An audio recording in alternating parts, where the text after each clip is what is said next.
அனைவருக்கும் வணக்கம் and very happy Tuesday. இன்னைக்கு முக்கியமான அப்டேட் அப்படின்னு பார்த்தீங்கன்னா BSNL உடைய 4G சர்வீஸ் பற்றி தெரிய வந்திருக்கு. அது என்ன அப்படின்னு பார்த்துடலாம். ஏர்டெல் யூசர்ஸ் வந்து டேட்டா சர்வீஸ்னால ரொம்பவே டிசப்பாயிண்டடாக இருக்காங்க. அதுவும் என்ன அப்படின்னு தெரிஞ்சுக்கலாம். Realme 9 இந்த ஸ்மார்ட் ஃபோனுக்காகவும் நிறைய பேர் வெயிட்டிங். இதுவும் லிஸ்டிங்காக இருக்குது. எல்லாமே பார்த்துடலாம். டெக் நியூஸ் நம்பர் 765 இன்றைக்கும் பேடிஎம் கான்டெஸ்ட் இருக்குது. டீட்டெயில்ஸ் இப்போ மாதிரி உங்களுக்கு டிஸ்கிரிப்ஷனில் இருக்கும், நீங்கள் செக் பண்ணிக்கலாம். ஸோ வீடியோக்குள்ளே போகிறதுக்கு முன்னாடி இந்த சேனலை நீங்கள் முதல் முறையாக பார்க்குறதா இருந்தால் என் பேர் வனா, இது டெக்னிக்கல் சென்னை. அனைத்து டெக் செய்திகளும் தமிழில். ஜியோ ரொம்ப நாளாகவே அண்டர் சி கேபிள் நெட்ஒர்க்கில் ஒர்க் பண்ணிட்டு இருக்காங்க. இந்த கேபிள் நெட்ஒர்க் அப்படின்னு பார்த்தீங்கன்னா டேட்டா சர்வீஸ்க்காக தான். இது வந்து இண்டோ ஏஷியா, அதாவது IAX சர்வீஸ் அப்படிங்கிற மாதிரி சொல்கிற மாதிரி. ஏன்னா இந்தியாவில் மும்பைலேருந்து ஆரம்பித்து இது சிங்கப்பூர், மலேசியா, மால்டிவ்ஸ் வரைக்கும் வந்து அண்டர் சீலே வந்து கேபிள் கனெக்ஷன்ஸ் வந்து இவங்க ஒர்க் பண்ணி இது 2023 லான்ச் ஆகும் அப்படின்னு தெரியுது. So under C cable service எதுக்காக அப்படின்னு பார்த்தீங்கன்னா டேட்டா டிமாண்ட் ரொம்பவே அதிகமாக இருக்குது. இந்தியா மட்டும் இல்லை, ஏஷியன் கண்ட்ரிஸ் எல்லா இடத்துலையும். ஸோ இந்த டிமாண்ட்ஸை வந்து ஈஸியாக சாட்டிஸ்ஃபை பண்ணுற வகையில் இப்போ மால்டிவ்ஸ் வரைக்கும் இவங்க கொண்டு போயிருக்காங்க. ஸோ இது வந்து டேட்டா க்ரோத்தை இன்னும் அதிகப்படுத்தும் அப்படின்னு தெரியுது. BSNL இந்த வருஷம் இந்தியா முழுக்க 4G சர்வீசஸ் கொண்டு வர போகிறதா ஆல்ரெடி நம்ம டெக் அப்டேட்டில் பார்த்துருந்தோம். இந்த 4G சர்வீஸை இந்தியாவில் எனேபிள் பண்ணுறதுக்கு அவங்க கொலாப் பண்ணியிருக்கிறது அப்படின்னு பார்த்தீங்கன்னா TCSோட TCS அண்ட் BSNL கொலாபரேஷன் அப்படின்னு பார்த்தீங்கன்னா இதுதான் first 4G technology Indian company மூலயமா பண்ணுறது அப்படிங்கிற மாதிரி தெரிய வந்திருக்கு. ஆல்ரெடி ஏர்டெல் எல்லாருமே வந்து ஃபாரினோட கொலாப் பண்ணி தான் பண்ணியிருந்தாங்க. ஸோ இது வந்து கம்ப்ளீட்டாக இந்தியன் 4G டெக்னாலஜி அப்படின்னு சொல்லலாம். அது மட்டும் இல்லை, இவங்க யூஸ் பண்ண போகிறது வந்து ஸ்மார்ட் டவர்ஸ் கிடையாது, மோனோபோல் டவர்ஸ். இது மூலயமா வந்து காஸ்டிங்கும் குறையும், அதே சமயத்தில் பிளான்ஸுடைய காஸ்டிங்கும் குறையும் அப்படின்னு தெரிய வந்திருக்கு. இது கண்டிப்பாக ஒரு நல்ல விஷயம் தான்.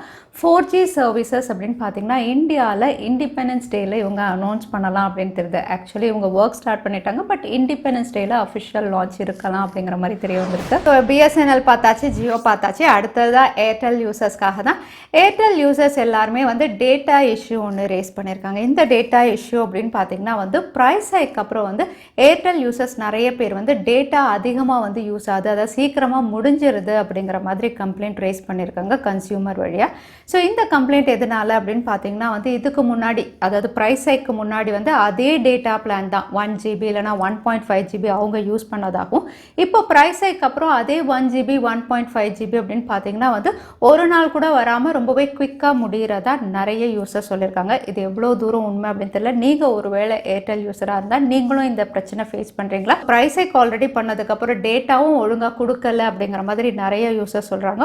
நீங்களும் அந்த பிரச்சனை ஃபேஸ் பண்ணீங்கன்னா தவறாமல் கமெண்ட்டில் ஷேர் பண்ணுங்கள். So Samsung Galaxy S22 series குளோபலில் லான்ச் ஆகிடுச்சு. இந்தியாவில் மார்ச் 11 இதோட ஃபர்ஸ்ட் டே. குளோபலில் லான்ச் ஆனதுனால நிறைய ரிவ்யூஸ் வெளியாயிருக்கு. இந்த ரிவ்யூவில் எல்லாரும் ரெஃப்ரெஷ் ரேட் பற்றி கேட்டிருந்தீங்க. ஏன்னா இது வேரியபிள் ரெஃப்ரெஷ் ரேட்டோட லான்ச் ஆனதுனால இந்த ஸ்மார்ட் ஃபோன் அப்படின்னு பார்த்தீங்கன்னா S22, S22 plus S22 ultra எல்லாமே 120 ஹர்ட்ஸ் ரெஃப்ரெஷ் ரேட்டாக இருந்தாலும் S22 அண்ட் S22 ப்ளஸ் அப்படின்னு பார்த்தீங்கன்னா வேரியபிள் ரெஃப்ரெஷ் ரேட்டில் உங்களுக்கு 10 ஹர்ட்ஸ் ஆரம்பித்து 24 ஹர்ட்ஸ் போய் உங்களுக்கு 120 வரைக்கும் வந்து வேரியபிள் ஆகும். நீங்கள் என்ன இமேஜ் பார்க்குறீங்களோ, ஸ்டாட்டிக் இமேஜ் பார்த்தீங்கன்னா கம்மியாக இருக்கும் ரெஃப்ரெஷ் ரேட். அதே நீங்கள் ஸ்க்ரால் பண்ணுறீங்க, கேம் விளையாடுறீங்க அப்படிங்கும்போது ஹையாக இருக்கும் ரெஃப்ரெஷ் ரேட். அதே S22 அல்ட்ரா அப்படின்னு பார்த்தீங்கன்னா உங்களுக்கு 1 ஹர்ட்ஸ் டு 120 ஹர்ட்ஸ் அப்படிங்கிற மாதிரி தெரிய வந்திருக்கு. அதோட சாம்சங் டேப் S8 இந்தியாவில் அஃபிஷியலாக லான்ச் ஆகிடுச்சு. சீரீஸாக தான் லான்ச் பண்ணியிருக்காங்க. ப்ரைஸஸும் ரிவீல் ஆயிருக்கு. இந்தியன் ப்ரைஸஸ் அப்படின்னு பார்த்தீங்கன்னா வந்து ஸ்டாண்டர்ட் வேரியன்ட் S8 அப்படின்னு பார்த்தீங்கன்னா 58,999 ஸ்டார்ட் ஆகுது. அதே S8 ப்ளஸ் அப்படின்னு பார்த்தீங்கன்னா வைஃபை வேரியன்ட் வந்து உங்களுக்கு 74,999 ஸ்டார்ட் ஆகுது. அதே S8 அல்ட்ரா அப்படின்னு பார்த்தீங்கன்னா 1 லேக்குக்கு மேலே லான்ச் பண்ணியிருக்காங்க இந்தியாவில். அகைன் இந்த டேபும் வந்து உங்களுக்கு ஸ்னாப் டிராகன் 8 Gen 1 தான் இந்தியாவில் அஃபிஷியலாக லான்ச் ஆயிருக்கு. விவோ இந்தியாவில் V23e அஃபிஷியலாக லான்ச் பண்ணிட்டாங்க. 25,990க்கு இந்த ஸ்மார்ட் ஃபோன் லான்ச் ஆயிருக்கு. அகைன் 5G பேண்ட்ஸ் அப்படின்னு பார்த்தீங்கன்னா வந்து விவோ T1 மாதிரி 2 பேண்ட் கொடுக்காம 8 5G பேண்டோட இவங்க லான்ச் பண்ணியிருக்காங்க.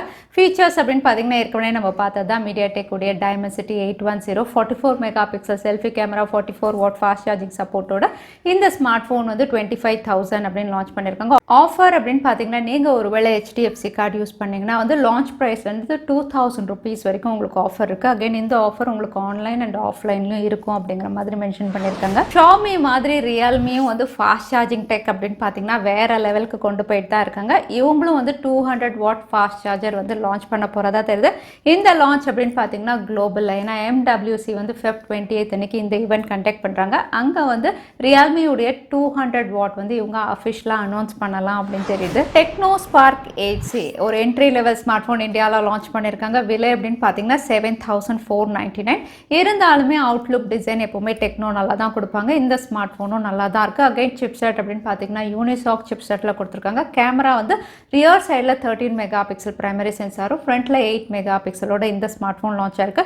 ஸோ நீங்கள் ஒருவேளை என்ட்ரி லெவலுக்காக வெயிட்டிங்கன்னா இப்போ இந்தியாவில் டெக்னோ ஸ்பார்க் 8C வந்து உங்களுக்கு February 24லேருந்து சேல் அவைலபிளாக இருக்குது. ஸோ நீங்கள் ஒருவேளை ரியல்மி 9 சீரீஸில் ரியல்மி 9 ஸ்டாண்டர்ட் வேரியண்ட்காக வெயிட்டிங் அப்படின்னா இந்த ஸ்மார்ட் ஃபோன் இப்போ SIRIM சர்டிஃபிகேஷனும் லிஸ்டிங்காக இருக்குது. ஸோ SIRIM சர்டிஃபிகேஷன் அப்படிங்கும்போது ஏஷியா லான்ச் கன்ஃபார்ம் ஆயிடுச்சு. ஸோ இந்தியாவிலையும் இதோட லான்ச் நம்ம எதிர்பார்க்கலாம். ஃபீச்சர்ஸ் அப்படின்னு பார்த்தீங்கன்னா வந்து இந்த ஸ்மார்ட் ஃபோனும் 5G டிவைஸ் தான். MediaTek Dimensity 810ல் இவங்க லான்ச் பண்ணுவாங்க அப்படிங்கிற மாதிரி ஆல்ரெடி நம்ம டெக் அப்டேட்டில் பார்த்துருந்தோம்.